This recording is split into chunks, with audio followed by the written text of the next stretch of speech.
संजना की नई नई शादी हुई थी। परिवार संयुक्त था। सास ससुर, पति रोहन, जेठ जेठानी, उनके 2 और 4 वर्षीय 2 बच्चे, साथ ही एक देवर भी है। संजना शुरू से ही स्वभाव की बहुत ही सरल और सौम्य प्रवृत्ति की रही है। पीहर में भी अपनी भाभी से कभी भी किसी बात पर तू मैं नहीं हुई। रसोई में आसानी से अपनी भाभी का हाथ बटाती थी। जैसा भाभी कहती वैसे ही उनके कामों में मदद करा देती थी। और यही रवैया उसका ससुराल में भी रहा। सास सुमित्रा ने पहले दिन ही बता दिया था कि बड़ी बहू के पास तो बच्चों का काम रहता है, इसीलिए ऊपर के काम तुम संभाल लिया करो।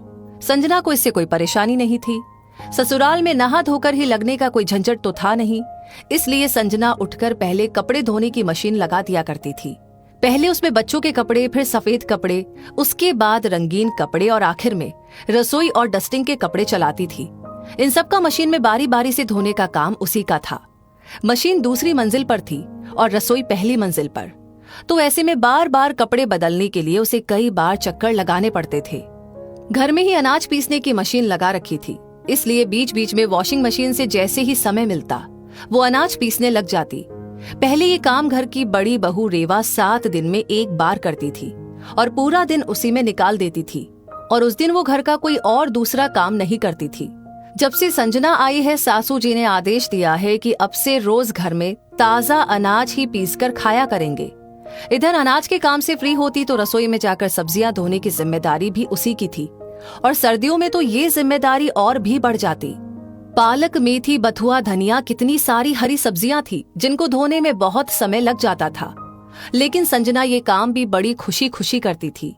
साथ ही चावल बनाने हो या रोटी बनानी हो, उसके हिसाब से भी वो शुरू की सारी तैयारी कर ही देती थी। और फिर नहाने से पहले पूरे घर की डस्टिंग भी उसी के जिम्मे होती थी। 10 बजे तक वो इन सब कामों से फ्री होती तो उधर कपड़े मशीन में धुल चुके होते। अब उनके सुखाने की जिम्मेदारी भी उसी की थी। छत पर जाकर 3-4 बाल्टी कपड़े सुखाकर आना, ये काम भी वही करती थी। उधर 10 बजते ही रेवा रसोई में घुसती। सारी तैयारियां उसे पहले ही मिलती और वो सब्जी तथा रोटियां बनाकर रसोई से रवाना हो जाती। इधर संजना अपने नहाने धोने के काम से फ्री होकर वापस रसोई में आती और रसोई का चौका लगाती। दिन में फिर वही चक्कर शुरू हो जाते। 4 बार चक्कर लगाकर जिन कपड़ों को सुखाकर आती थी, अब उन कपड़ों को वापस भी तो लाना होता था। कौन से किसके कपड़े हैं उनको छांटना, प्रेस के कपड़ों को प्रेस में देना, प्रेस होकर जब कपड़े आ जाए तब सबके कपड़े उनके कमरों तक पहुंचाना, ये सब भी संजना ही करती थी। थोड़ा बहुत दिन में सोने का वक्त मिलता। सुबह रेवा छोटे बच्चों के काम में व्यस्तता की वजह से रसोई में समय पर नहीं आती और शाम को बड़े बच्चे की पढ़ाई लिखाई का बहाना लेकर वो जल्दी से रसोई में नहीं आती। संजना फिर वही शाम के खाने की तैयारी कर देती और रेवा अंत में आकर सब्जी और रोटी बना देती और फिर अंत में संजना ही चौका लगाती। तो ये सब महीनों तक चलता रहा। संजना की भाभी उससे अक्सर बोलती, दीदी आप बहुत भोली हो, अच्छी बात है आप ससुराल में सास जो कहती है वही काम कर लेती हो, लेकिन अपनी कीमत कभी भी कम नहीं आंकनी चाहिए। आप हमेशा सारे ऊपर के काम ही निपटाती रहती हो और खाना बनाने का काम हमेशा आपकी जेठानी करती है। भाभी की बात सुनकर संजना हंस देती। भाभी आप भी कैसी बातें कर रही हो, हमारे घर में दोगलापन जैसा कुछ भी नहीं है। भाभी के पास तो छोटे छोटे बच्चे हैं, अभी मेरे पास और कोई काम तो है नहीं, और आपको तो पता ही है मुझे तो हर काम में ही बहुत खुशी मिलती है।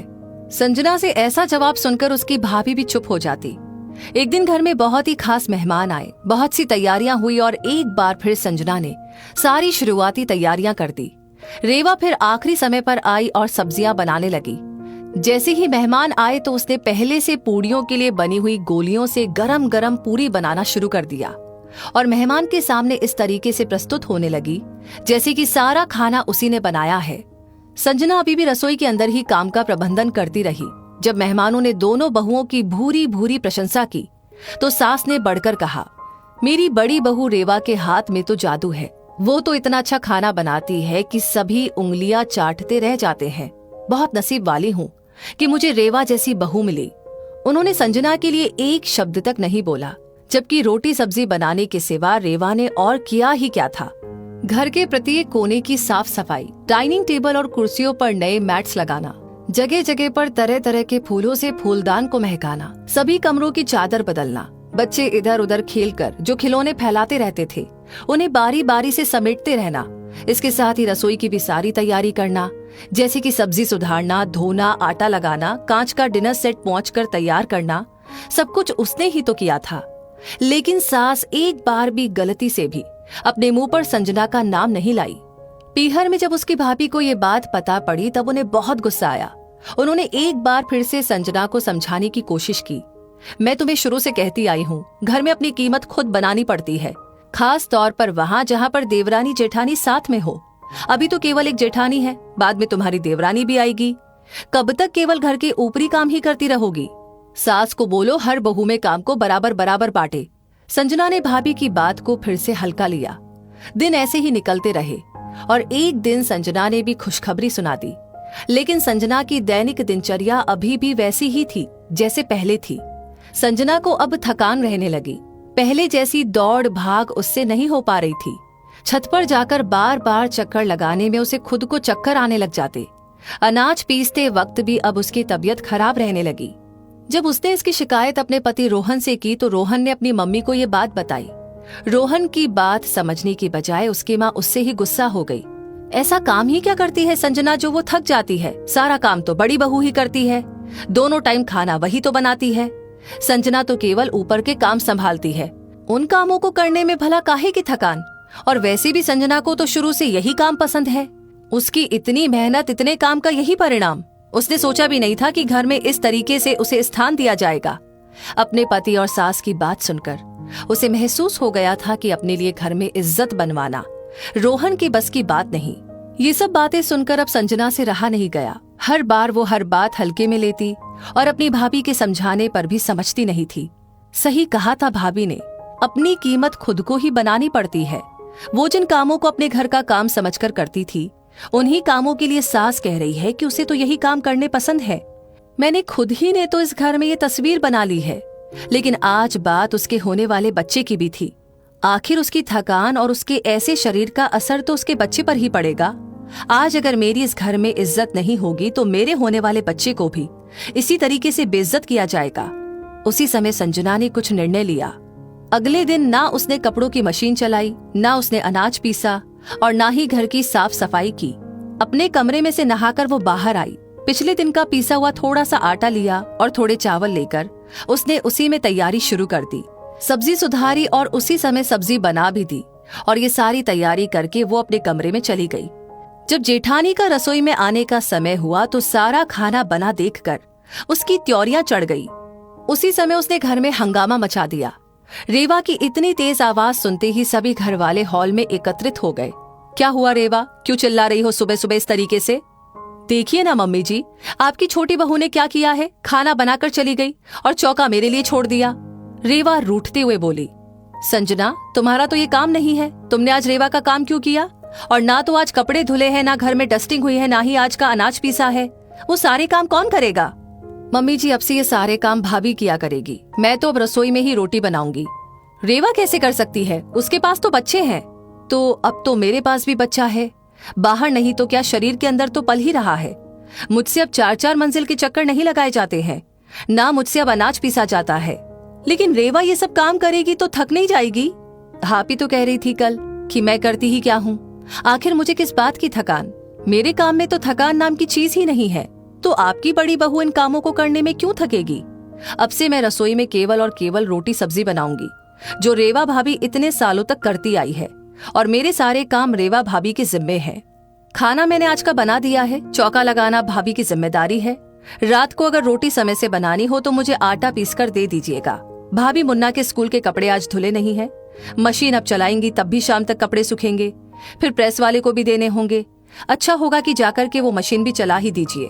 गर्मी का मौसम चल रहा है, घर में धूल भी बहुत हो रही है। कल तो मैंने डस्टिंग कर दी थी, लेकिन अब से ये जिम्मेदारी भी भाभी आप ही की है। वैसे भी इन कामों में थकान तो होती नहीं है, तो मुझे नहीं लगता कि आपको ज्यादा टाइम लगेगा। ये कहकर संजना अपने कमरे में चली गई। रेवा और उसकी सास वहीं खड़े खड़े एक दूसरे का मुंह देखते रह गए। घर के किसी भी आदमी ने संजना का विरोध नहीं किया, क्योंकि सब जानते थे कि संजना आज सही थी। गलती तो उन दोनों की थी। संजना के आने से पहले दोनों मिलकर जो काम करती थी वो सारा काम अकेली संजना पर डाल दिया। उसके भोले और सरल व्यवहार को दोनों सास बहू ने मिलकर बहुत भुनाया। दोनों सास बहू को समझ आ गया था कि संजना के काम को दोयम दर्जे का समझकर उन्होंने हमेशा उसका फायदा उठाया। कभी उसके काम की इज्जत नहीं की। मेहमानों के सामने भी उसे कभी इज्जत नहीं दी जाती थी। हमेशा यही बताया जाता है कि सारी तैयारी रेवा ने की है, जबकि हकीकत दोनों जानती थी। घर जो आज इतना अच्छे से प्रबंधित चल रहा है, सब संजना के परिश्रम की वजह से ही है। कभी अपने चेहरे पर उसने उफ तक नहीं की। आज जब उसके शरीर को आराम की जरूरत है तो दोनों को इतनी दिक्कत हो रही है। जो काम संजना रोज हंसते मुस्कुराते कर दिया करती थी, रेवा उसी काम को रोज झल्लाते हुए तथा घर में सीन क्रिएट करके करने लगी। और अब घर का माहौल भी रोज बिगड़ने लगा। आखिरकार सुमित्रा जी को घर की दोनों बहुओं में बराबर बराबर की जिम्मेदारी बांटनी ही पड़ी और संजना को भी उसके हिस्से की इज्जत देनी पड़ी।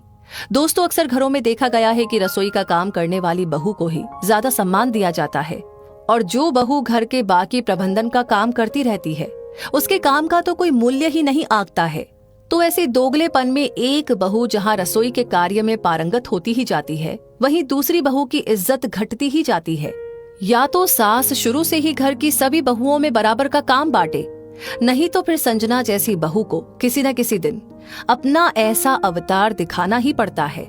मेरी राय में संजना ने उचित किया। क्या आप भी मेरी इस बात से सहमत है?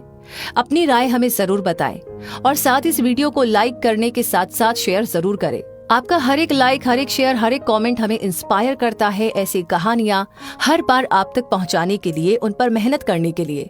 साथ ही हमारी हर वीडियो को सबसे पहले पाने के लिए हमारे पेज को फॉलो करना ना भूलें। धन्यवाद।